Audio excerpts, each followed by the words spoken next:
மாவட்டம் காரைக்குடியில் பாஜக பிரமுகர் வெட்டி படுகொலை செய்யப்பட்ட வழக்கில் ஏற்கனவே 4 பேர் கைது செய்யப்பட்ட நிலையில் முக்கிய குற்றவாளியாக கருதப்படும் 2 பேரை போலீசார் கைது செய்தனர். விரிவான தகவல்களை செய்தியாளர் பாபு சரவணன் வழங்க கேட்போம். பாபு சரவணன், தகவல்கள்.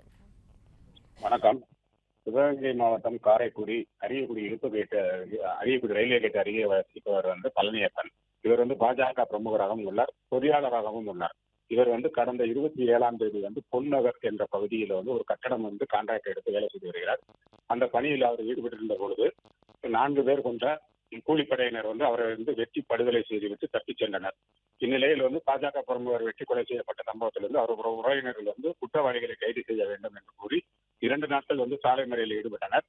அவர்களிடம் காரைக்குடி ஏஎஸ்பி ஆசிஸ் புனியா பேச்சுவார்த்தை நடத்திய பின்பு உடலை வாங்கி சென்றனர். இந்நிலையில் கூலிப்படையினரை சேர்ந்த சிவகங்கை மாவட்டம் தேவகோட்டை அருகே உள்ள திருவேம்புத்தூர் கிராமத்தைச் சேர்ந்த கோட்டை பாண்டி, செல்வகுமார், உதயநிதி, மாதேஸ்வரன், ஏரியூரை சேர்ந்த மாதேஸ்வரன் ஆகிய 4 கூலிப்படையினரை கைது செய்தனர்.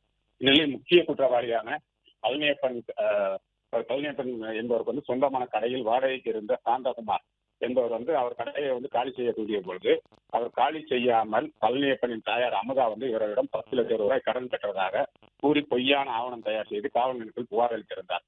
அந்த புகார் அவர் கொடுத்த ஆவணங்கள் போலியானது என்று காவல்துறை தெரிய வந்ததால் சாந்தகுமாரை கடந்த 6ஆம் மாதம் அவரையும் அவரது நண்பன் கத்திகுத்து கணேசன் என்பவரையும் கைது செய்தனர்.